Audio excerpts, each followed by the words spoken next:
الحمد لله نحمده ونستعينه ونستغفره ونعوذ بالله السميع العليم من الشيطان الرجيم من همزه ونفخه ونفثه اما بعد آج ہم جس موضوع پہ بات کریں گے وہ ہے سیرت رسول صلی اللہ علیہ وسلم۔ اس پہ بات کرنے سے پہلے ہم نبی صلی اللہ علیہ وسلم پر درود پڑھتے ہیں، آپ بھی پڑھیں۔ اللهم صل على محمد وعلى آل محمد كما صليت على إبراهيم وعلى آل إبراهيم إنك حميد مجيد اللهم بارك على محمد وعلى آل محمد كما باركت على إبراهيم وعلى آل إبراهيم إنك حميد مجيد۔ نبی صلی اللہ علیہ وسلم ہمارے آخری نبی جنہیں ہماری طرف بھیجا گیا۔ قرآن جو ہے عظیم کتاب، ایک عظیم فرشتے کے ذریعے ایک عظیم نبی پر ایک عظیم رات میں اتری، اور ہم بھی عظیم لوگوں میں شامل ہو سکتے ہیں اگر اس کتاب کو تھام لیتے ہیں۔ اور الحمدللہ کہ ہم اس رسول کے امتی ہیں جو آخری رسول ہیں، اور جن کو اللہ تعالیٰ نے اس کتاب کے لیے منتخب کیا، اور ہمیں بھی منتخب کیا گیا کہ ہم اللہ کی اس کتاب کو تھامنے والے بن جائیں اور نبی صلی اللہ علیہ وسلم کی پیروی کرنے والے بن جائیں۔ نبی صلی اللہ علیہ وسلم سے محبت جو ہے ایمان کا تقاضا ہے۔ ہمارا ایمان اس وقت تک مکمل نہیں ہو سکتا جب تک کہ ہم اللہ اور اللہ کے رسول سے محبت نہ کرنے لگ جائیں، اس چیز سے بڑھ کر، ہر چیز سے بڑھ کر۔ جیسے حدیث میں بھی آتا ہے کہ نبی صلی اللہ علیہ وسلم نے فرمایا، تم میں سے کوئی اس وقت تک ایمان والا نہیں ہو سکتا جب تک کہ میں اسے، اس کے والدین، اس کی اولاد اور ہر چیز سے زیادہ عزیز نہ ہو جاؤں۔ ہمارا ایمان تب تک مکمل نہیں ہو سکتا جب تک ہمیں اپنی جان سے، اپنی چیزوں سے، اپنے والدین سے، اولاد سے، ہر چیز سے زیادہ نبی صلی اللہ علیہ وسلم عزیز نہ ہو جائیں۔ یہ ایمان کا تقاضا ہے۔ سب سے پہلے اللہ تعالیٰ سے محبت ہے، اور اللہ تعالیٰ کے بعد اللہ کے رسول محمد صلی اللہ علیہ وسلم سے محبت ہے،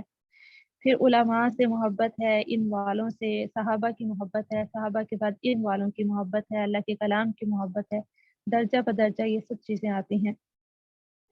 تو اگر ہم اپنے ایمان کا بھی جائزہ لینا چاہتے ہیں تو ہمیں ضرور اس چیز کو دیکھنا ہوگا کہ ہم رسول اللہ صلی اللہ علیہ وسلم سے کس حد تک محبت کرتے ہیں، اور جس سے ہمیں محبت کرنی ہو یا ہم محبت کرتے ہوں تو پھر ہم اس کے بارے میں جانتے ضرور ہیں، اس کے بارے میں علم رکھتے ہیں، اس کی وشیز کو دیکھتے ہیں، ان کی پسند ناپسند کو جانتے ہیں۔ تو اسی دائرے پہ اگر ہم دیکھیں نبی صلی اللہ علیہ وسلم کی محبت،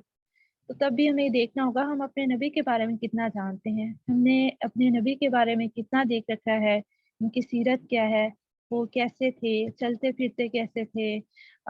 ان کے طور اطوار کیسے تھے، ان کا لوگوں کے ساتھ چال چلن کیسا تھا۔